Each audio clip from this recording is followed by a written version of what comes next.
käytössä.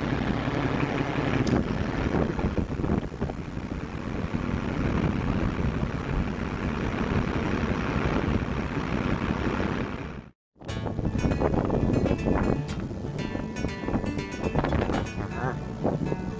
Katsotaan, koska tää Mika on hereillä.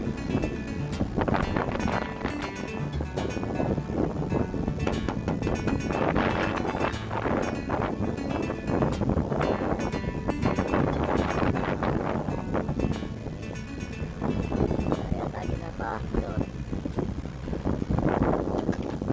Huomenta. Tää on niinku Rekka TV:stä huomenta. Mennään se nyt niinku... Katsotaan tälleen, et onko yö nukuttu hyvin. Joo. Onko mitenkään niinku aamupalan paikkaa tai muuta vastaavaa? Joo, oli sitten kokkaamaan siitä vaan. Toi ei toteutuu missään nimessä. Teki mun erinomainen kokki. Se vääntää kaikki sekaisin. Se vääntää kaikki sekaisin. Se vääntää kaikki sekaisin. Toi kai pidä paikkaas ollenkaan. Toi kai pidä paikkaas ollenkaan. Toi kai pidä paikkaas ollenkaan. Noniin, mut nyt sitten ruvetaan touhumaan sitten.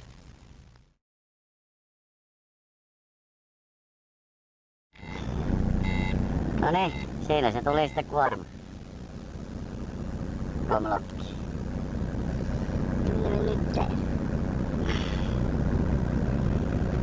Nyt meidän tietokoneen tässä suunnittelee sitä komlokin toimintaa. Sillä. Noin. No niin.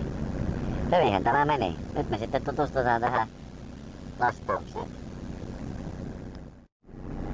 Joo, tää lento 862 mikä se on. Okei, se on. Joo, se me tiedän.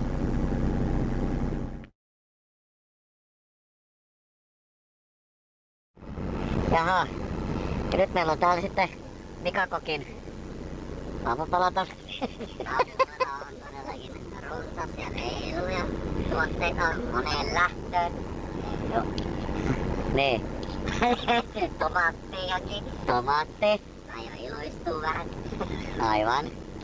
Sitten on suolaa ja puuroa. Yksi lautanen. Säästölinja. Ja niin kuin huomaatte, niin Rekka kuskei. Huonot on palkat. Joo, kyllä tää on yhtä kitumista. Joo. Okei, pannaan tää poikki ja kaivetaan ne kinkut pöytään. No niin, rekkakertomukset jatkuu. Katsotaan myrskykeskuksen varoitukset ennen kuin lähdetään ajoon. Sitten me siirrytään tänne puuro-osastolle keittiöön.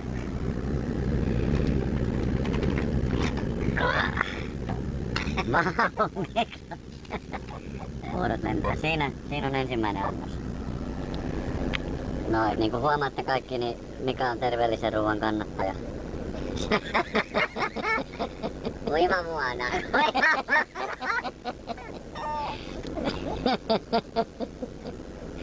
Noin. Ja sitten Että niin kun katsotaan tätä eroa, niin ero ei ole suuri.